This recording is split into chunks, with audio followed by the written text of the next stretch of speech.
फिर देखिए, आज हम effect of temperature on resistance. अगर किसी कंडक्टर जो रेजिस्टेंस है उसका टेम्परेचर को हम हीट एनर्जी देने पर उसका टेम्परेचर बढ़ा दें तो उसके रेजिस्टेंस पर क्या प्रभाव पड़ेगा। यहाँ पर हम जानते हैं कि रेजिस्टेंस क्या चीज़ होती है। अभी पिछले एपिसोड में बता चुके थे रेजिस्टेंस क्या चीज़ होती है। अब देखिए, आर बराबर होता है रो एल अपान ए। स्पेसिफिक रेजिस्टेंस, ये रेजिस्टेंस, ये लेंथ, ये एरिया। आर बराबर होता है एम एल, अभी पीछे निकाल चुके थे ये फार्मूला। आर बराबर होता है एम एल अपान एन ई स्क्वायर टाउ ए। और इसमें रो कितना हो जाएगा, रो बराबर हो जाएगा एम अपान एन ई स्क्वायर टाउ।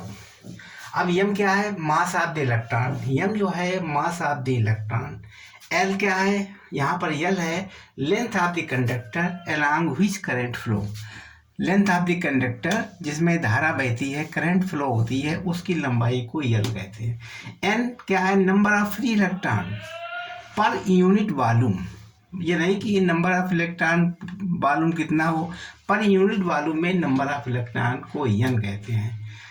इसी को कह सकते हैं फ्री इलेक्ट्रॉन डेंसिटी। ये फ्री इलेक्ट्रॉन्स होते हैं पर वॉल्यूम में, यूनिट वॉल्यूम में जितने फ्री इलेक्ट्रॉन होते हैं उसे एन कहते हैं। ई क्या है, ई है चार्ज ऑफ इलेक्ट्रॉन। ई जो है एक इलेक्ट्रॉन के ऊपर चार्ज है। और टाउ क्या होता है, एवरेज रिलैक्सेशन। ये रिलैक्सेशन टाइम होता है। टाउ क्या है, average relaxation time. A area of the cross section perpendicular is current flow. ये क्या है, area of A cross section, वो क्रॉस सेक्शन जिस पर करंट फ्लो होती है, परपेंडिकुलर क्रॉस सेक्शन। इधर एरिया इस साइड में जब करंट फ्लो होगी तो उसके परपेंडिकुलर जो क्रॉस सेक्शन है उसको ए कहते हैं। ठीक, ये समझ गए। आर क्या होती है, रो क्या होती है, हमने पिछले फार्मूला निकाल चुके थे। अब हम आपको उनके बारे में डिटेल में बता दिया। अब देखिए, इफेक्ट ऑफ टेम्परेचर। किसी कंडक्टर में जो रेजिस्टेंस होता है, रेजिस्टेंस का अगर हम टेम्परेचर को इंक्रीज करें, यानी थर्मल एनर्जी जो उसको गेन करेगी, तो उसमें रेजिस्टेंस पर क्या प्रभाव पड़ेगा, उसके लिए अब हम आपको बता रहे हैं किन में प्रभाव पड़ता है, किन में नहीं प्रभाव पड़ता है, उसके बारे में। ये इसको बिगाड़ते हैं, ठीक।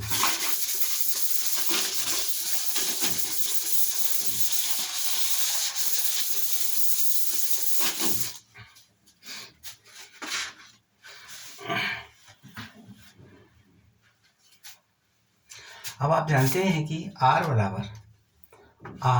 बराबर एम एल अपान एन ई स्क्वायर टाई ए, ये बन गया है ना।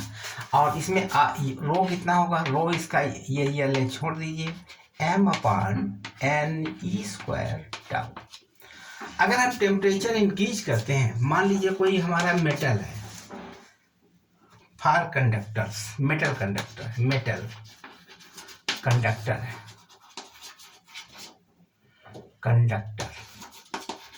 का कंडक्टर है, तो इसको हम टेम्परेचर को इंक्रीज करेंगे, टेम्परेचर बढ़ाएंगे, टेम्परेचर क्या करेंगे, इंक्रीज करेंगे। इंक्रीज ऑफ द टेम्परेचर, तो क्या होगा, जब हम टेम्परेचर इंक्रीज करेंगे तो इसका आयनाइजेशन होगा, आयनाइजेशन होगा, आयनाइजेशन होगा, जिससे कि जिसमें फ्री इलेक्ट्रॉन इंक्रीज कर जाएंगे, फ्री इलेक्ट्रॉन इंक्रीज करेंगे। और जब फ्री इलेक्ट्रॉन इंक्रीज करेंगे तो आर डिक्रीज होगा और इसके बाद में रो भी डिक्रीज होगा। कहने मतलब जब एन इंक्रीज करेगा, ये हम एन बढ़ेंगे, एन इंक्रीज कर रहा है, ये हमारा एन इंक्रीज करेगा, तो क्या होगा, रेजिस्टेंस और स्पेसिफिक रेजिस्टेंस दोनों बढ़ जाएंगे, दोनों कम हो जाएंगे। जब हमारा एन बढ़ेगा, आप जानते हैं कि एन नीचे है ना, अगर एन बढ़ेगा तो क्या होगा, इसमें एन बढ़ेगा तो ये आर की वैल्यू कम हो जाएगी, आर कम हो जाएगा, टेम्परेचर कम हो जाएगा। और इसके अलावा जब हम कंडक्टर को टेम्परेचर देंगे तो एक कंडीशन से दो बातों में प्रभाव पड़ता है, एक तो नंबर ऑफ इलेक्ट्रॉन्स और दूसरा एवरेज रिलैक्सेशन टाइम, जो ये दिया हुआ ना, इस पर दो पर प्रभाव पड़ेगा। टाउ पर प्रभाव पड़ेगा और एन पर प्रभाव पड़ेगा, टाउ पर एन पर प्रभाव पड़ेगा। जब एन की वैल्यू बढ़ेगी, एन बढ़ेगा तो ये रो कम हो जाएगा और आर ही कम हो जाएगा, रो कम हो गया, आर कम हो गया। इसके बाद जो कोलिजन जो है, टेम्परेचर बढ़ने से धड़ाधड़ कोलिजन होंगे जल्दी जल्दी, तो रिलैक्सेशन टाइम कम हो जाएगा। जब हम टेम्परेचर बढ़ाएंगे तो क्या होगा, कोलिजन वाइब्रेशन होगा, वाइब्रेशन पैदा होगा और वाइब्रेशन इंक्रीज करेगा तो क्या होगा, जब वाइब्रेशन होगा तो जल्दी जल्दी कोलिजन होंगे, कोलिजन कोलिजन धड़ाधड़ होंगे, कोलिजन भी इंक्रीज करेगा और जब कोलिजन इंक्रीज करेगा तो क्या होगा, टाउ ये डिक्रीज करेगा, टाउ क्या करेगा, डिक्रीज, मतलब जो रिलैक्सेशन टाइम होगा वो कम होगा। जब रिलैक्सेशन टाइम कम होगा तो आर और ओ की रो की वैल्यू बढ़ जाएगी, तो क्या हो जाएगा ना, आर ओ में आर ओ की वैल्यू बढ़ जाएगी, आर इज इंक्रीज और रो इज इंक्रीज, दोनों बढ़ जाएंगे। जब हम मेटल में टेम्परेचर को देंगे, जब टेम्परेचर बढ़ाएंगे तो इसके आयन जो थे वो ये नंबर ऑफ इलेक्ट्रॉन्स, ये चूंकि मेटल होता है, मेटल में बहुत ज़्यादा इलेक्ट्रॉन होते हैं, इसलिए धड़ाधड़ इनकी संख्या बढ़ती चली जाएगी और तो क्या होगा, जब ये संख्या बढ़ जाएगी एन, तो आर और रो के मान कम हो जाएंगे। और जब टाउ क्या काम करेगा, टाउ की वैल्यू कम हो जाएगी क्योंकि रिलैक्सेशन धड़ाधड़ वाइब्रेशन होगा, कोलिजन बढ़ जाएगा, तो यहाँ पर टाउ रिलैक्सेशन टाइम कम हो जाएगा। जब रिलैक्सेशन टाइम कम हो जाएगा तो आर और रो की वैल्यू बढ़ जाएगी। तो ऐसा मेटल में संभव, कौन संभव, ये संभव है, मतलब सिग्निफिकेशन कौन होगा, ये होगा या ये होगा। अब हम देखते हैं कि ये जो वैल्यू है एन की मेटल में, वैसे भी मेटल में रूम टेम्परेचर पर इनकी संख्या कितनी होती है, 10⁻90 होती है, इतनी संख्या होती है रूम टेम्परेचर पर। जब इतनी संख्या होती है, इतने फ्री इलेक्ट्रॉन होते हैं, फ्री इलेक्ट्रॉन, इतनी संख्या होती है फ्री इलेक्ट्रॉन प्रति बालू में। जब इतनी संख्या होती है तो थोड़ा बहुत और ज़्यादा हो जाएगी, तो इसका ये हमारे इनसफिशिएंट हो जाएंगे, ये हमारा इनसफिशिएंट कहलाएगा। और ये सिग्निफिकेंस होगा, इसकी ये संभव है, ये सिग्निफिकेंस हो जाएगा, मतलब ये संभव है, इसलिए ये हमारा ये नहीं हो पाएगा, इसका कोई प्रभाव नहीं पड़ेगा, ये इनसिग्निफिकेंस रहेंगे, ये सिग्निफिकेंट हो जाएगा, ये इग्निफिकेंट, इसका कोई प्रभाव नहीं पड़ेगा। तो इस हिसाब से हमारा ये सिग्निफिकेंट हो जाएगा, तो इसका प्रभाव पड़ेगा मेटल पर, किसका प्रभाव पड़ेगा, इसका प्रभाव पड़ेगा, यानी ये हमारा इंक्रीज कर जाएगा, मतलब हीट में क्या होगा, रेजिस्टेंस भी इंक्रीज कर जाएगा और रो भी इंक्रीज कर जाएगा दोनों। तो इसका हम ग्राफ भी बना सकते हैं, ग्राफ कैसा बनेगा इसका, आप ग्राफ बना सकते हैं, इस तरीके से ग्राफ बनाएंगे। यहाँ पर देखिए, अभी इतना बिगाड़ दें इधर, इसका ग्राफ कैसा बनेगा, देखिए इस तरीके से ग्राफ बन जाएगा, या हमारे इस तरीके से ग्राफ बनेगा। ये यहाँ पर आर टेम्परेचर, आर ये, और यहाँ पर टेम्परेचर होगा, टेम्परेचर इसमें केल्विन होगा, टेम्परेचर केल्विन होगा, यहाँ पर ये ग्राफ बन जाएगा ओ वाई और ये एक्स, इस तरीके से ग्राफ बनेगा, ठीक है। और इसमें जब हम मेटल में क्या होगा, मेटल जब हम हीट करेंगे तो आर डेवलप करेगा और रो भी डेवलप करेगा, इसके अनुसार, ठीक है, बिगाड़ दें। अब जो नॉन मेटल है, जो सेमी कंडक्टर है, उनके लिए पोजीशन क्या होगी, देखिए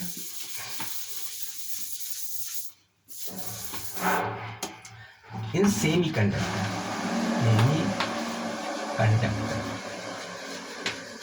कंडक्टर क्या होगी, यानी आर बराबर होता है ml/ne²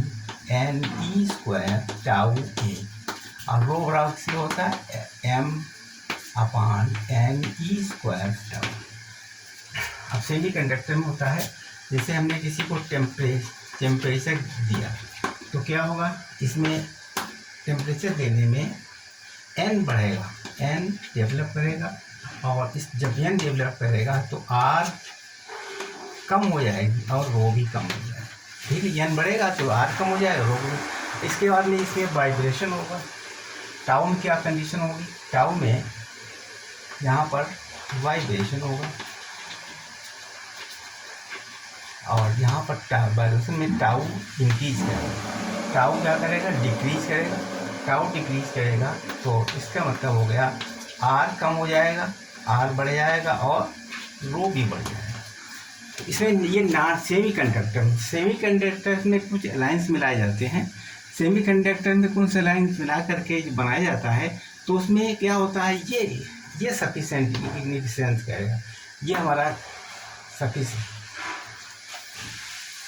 सिग्निफिकेंस, ये कौन सा रहेगा, ये हमारा पोर्शन सिग्निफिकेंस कहेगा, ये हमारा पोर्शन सिग्निफिकेंस कहेगा, ये नहीं बनेगा, ये हमारा नहीं बन पाएगा। क्योंकि इनमें जब हम एलायंस मिलाते हैं तो नंबर ऑफ इलेक्ट्रॉन्स अधिक संख्या में फ्लो होगा। टेम्परेचर बढ़ाने से नंबर ऑफ इलेक्ट्रॉन्स अधिक हो जाते हैं। इसमें होल भी होते हैं और इलेक्ट्रॉन भी होते हैं। क्या होते हैं, hole and electron, hole and electron, hole and electron होते हैं। तो जिसके कारण ये हमारा सिग्निफिकेंट है, ये हमारा यूनिट है। मतलब ये हमारा टेम्परेचर, जब हम सेमीकंडक्टर में क्या करते हैं, इसमें R कम हो जाता है और रो भी कम हो जाता है। मतलब इसका रेजिस्टेंस कम हो जाता है। सेमीकंडक्टर जो जब हीट करते हैं तो इसका रेजिस्टेंस कम हो जाएगा, रेजिस्टेंस कम हो जाता है।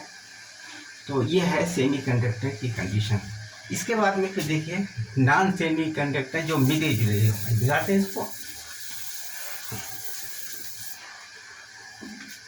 नंबर तीसरा है for some alloys, for some alloys, some Allianz,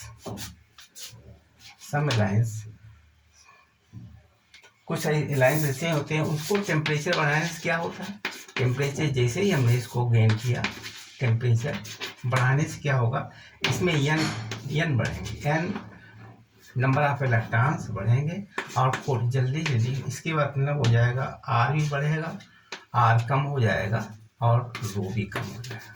जैसे n बढ़ेगा, R कम हो जाएगा, रो कम हो जाएगा। इसके अलावा वाइब्रेशन होगा तो यहाँ पर टाउ जो है, टाउ डिक्रीज करेगा। टाउ कैसा होगा, ये भी डिक्रीज करेगा, टाउ डिक्रीज करेगा तो R क्या हो जाएगा, R बढ़ेगा और रो बढ़ेगा। इन दोनों को कंपेयर करेंगे, कंपेयर करने से दोनों इक्वल हो जाएंगे। कंपेयर्ड करेंगे तो दोनों इक्वल मानेंगे, इक्वलेशन, इक्वल वैल्यू हो जाएगी दोनों की। जब हम इसको कंपेयर करेंगे तो दोनों की वैल्यू सेम हो जाएगी, लगभग थोड़ा बहुत अंतर पड़ेगा लेकिन लगभग ये सेम रहेंगे। तो इसमें क्या होगा, टेम्परेचर, ऐसे अलायंस में टेम्परेचर करने से रेजिस्टेंस में कोई विशेष अंतर नहीं आता है, क्योंकि जितना बढ़ा जितना कम हुआ that is same thing. n ने बढ़ाया, टाउ ने कम किया, टाउ जब कम हुआ टाउ ने बढ़ा दिया और n ने कम कर दिया, लेकिन जितना कम किया उतना बढ़ा दिया, दैट इज सेम थिंग। तो इसमें कोई प्रभाव नहीं पड़ता। 3 प्रकार हो गए, एक metal, semiconductor and some other alloys. तो दोनों में अलग अलग अल्फा की वैल्यू भी दोनों में अलग अलग होती है। बिगाड़ दें इसको, समझ गए, ठीक। अब देखिए इसमें इन कंडक्टरों में